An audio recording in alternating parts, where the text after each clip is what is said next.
was in attack mode.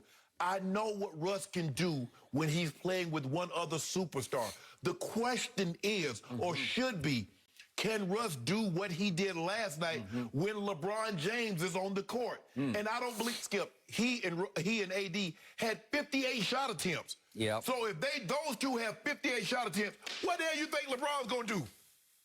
Good question. Exactly. Very good question. So last night was great. Russ was great. A reason why you get him on a night like this, because they're going to be nights, Skip. AD's going to take off, and it's going to be LeBron and Russ. They're going to be like nights like last night when LeBron is off, it's going to be AD and Russ. Yep. But he can win you a game. He can give you those kinds of numbers. The question is, what remains to be seen, how effective can he be? I've gone away with efficiency, because that's not what he is. How effective can he be? How impactful can he be with both of those superstars on the court together? But last night, he was everything that you thought Russ would be and more. Okay, I will give you this. Last night, I saw hell-bent Russell Westbrook. I saw 1,000% attack mode Russell Westbrook. Brook, not Brook, Brook. Yes. I saw none of the timid Russ that I saw on opening night, or the tentative Russ I saw on opening night as he tried to defer, as he tried to sacrifice. Where do I fit in, or do I fit out here? Right. I don't know. I'm not sure. He was 1,000,000% sure of who he was and what he was set out to do last night. As LeBron stood on the bench and watched in gray hat, gray sweater, and what were those, gray shorts? Yeah. I'm not sure about the gray shorts, but I'll give you those. That was a nice look. Because LeBron was in a gray area last night, because I am here to tell you, last night was Russell Westbrook's dream come true. That was the first night when he was able to flex his muscles and say, these are the Los Angeles Lakers I grew up living and dying for in L.A. Right. And tonight, I've got this team solo. I am the starting point guard, and I am going to lead the night in usage rate, because it is now my team, because our superstar, our king, is on the sidelines. We're going to talk about this with some kind of ankle issue. Right. I don't know what it was, but we'll see. Maybe he was just load managing. We'll discuss that later, because they're back-to-back tonight in Oklahoma City. He'll probably play, and AD will probably sit out tonight. Okay, we'll see about that. But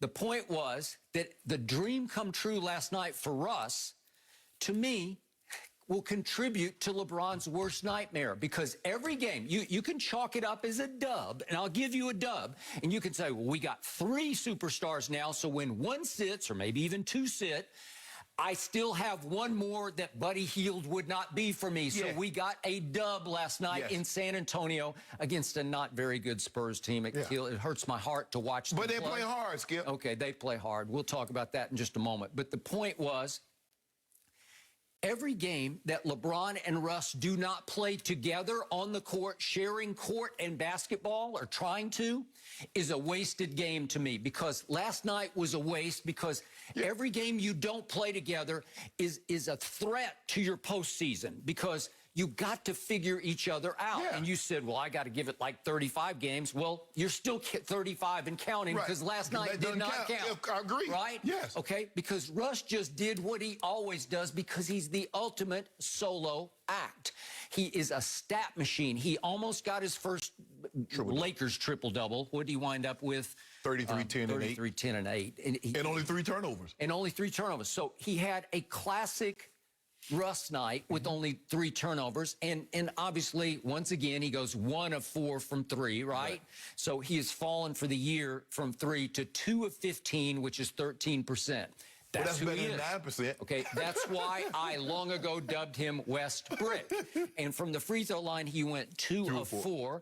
So now he has fallen from the free throw line for the year. What's that, 4 games? Yes. 7 of 16, which is 44%, which is just not good enough. No. Okay, but that's who he is or who he is not. So now, in the end, my biggest takeaway from last night was fool's gold for the Lakers, because you can get all revved up about it, and AD was just glowing after the game about, we need Russ to be Russ. This is when we needed him to be himself tonight. Yes. Okay? It's fool's gold, because the Spurs actually lost this game more than the Lakers won it. Now, I'll give you, Russ closed because Russ was really good in the fourth quarter and overtime. He made 7 of 10 shots. Right. That will work. But you realize my baby Spurs, what's left of my Spurs, were up 12 points after 3 quarters, going to the fourth quarter.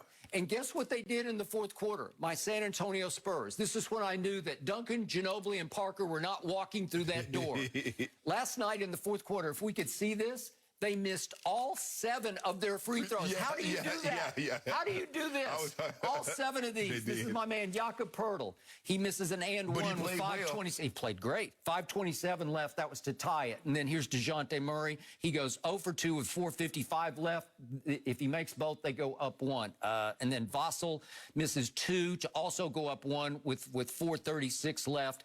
And finally, we got Jakob near the end, 43 seconds left to tie the game. He misses both free throws.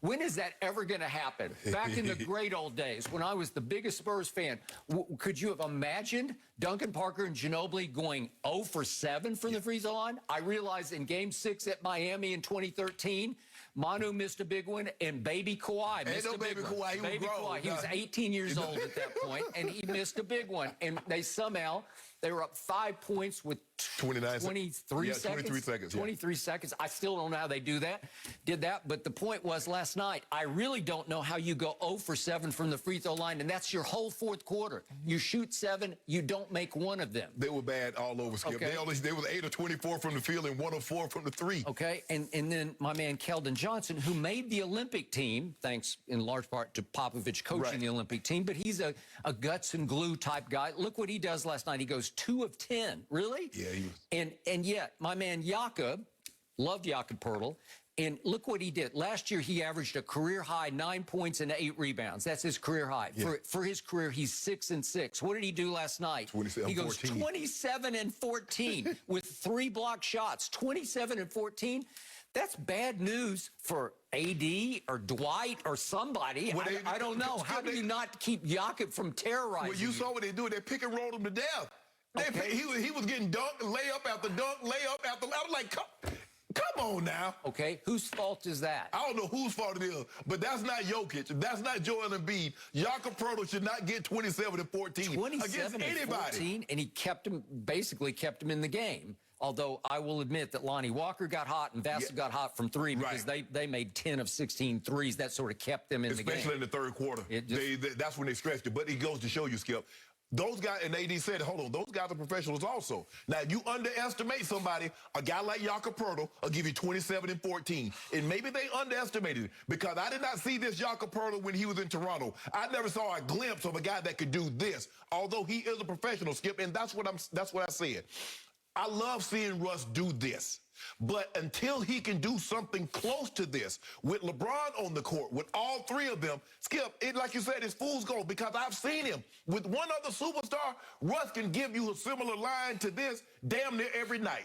But the question is, how impactful can he be when you bring LeBron back into the mix? Okay. Now, I don't know if AD is going to play tonight. He has that knee issue, and he said, I got a lot of drilling going right now, but I feel good. Let's see when I wake up in the morning, after I sleep, how it feels. Am I stiff? Am I going to be able to go tomorrow? So probably it's going to be LeBron and Russ.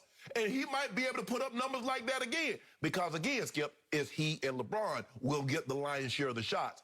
But you and I both know if LeBron James is on the court, Anthony Davis and Russell Westbrook will not get 58 shot attempts between the 2 of them. Okay, so back to your man AD before we leave that behind. Yes. In the first quarter, he blocked a shot and seemed to hurt his shoulder and went down writhing for a while. Right. And then with 32 seconds left in the game, if we could see this. He got fouled. He banged knees with Ain't no bang no knees. The man pushed. The guy pushed him. Skip, look at that. Banged knees. He just hit knees. He said it stung. That's all. And he went down, and I thought, uh-oh, this could be the end of your year. I really thought, is this it? Is this the end of it? Yet, when they showed the replay, it didn't look like the kind of play that would tear something in your knee. It looked like a non-contact, like he just went down. I didn't know, but I do think they hit kneecaps. Okay. I do. I think they banged kneecaps because DeJounte just attacked across the lane, and AD said, I didn't have any problem. He didn't say it was a foul. I said it was a foul. Okay, you said it was a foul. And then just like LeBron, he went Lazarus. He just rose from the there grave. you go. He went Lazarus now. All of a sudden, he bounced up, and I'm like, I think he's okay. He's walking. He's trotting. He's running. And then he's what he playing. do? And then what he do in overtime?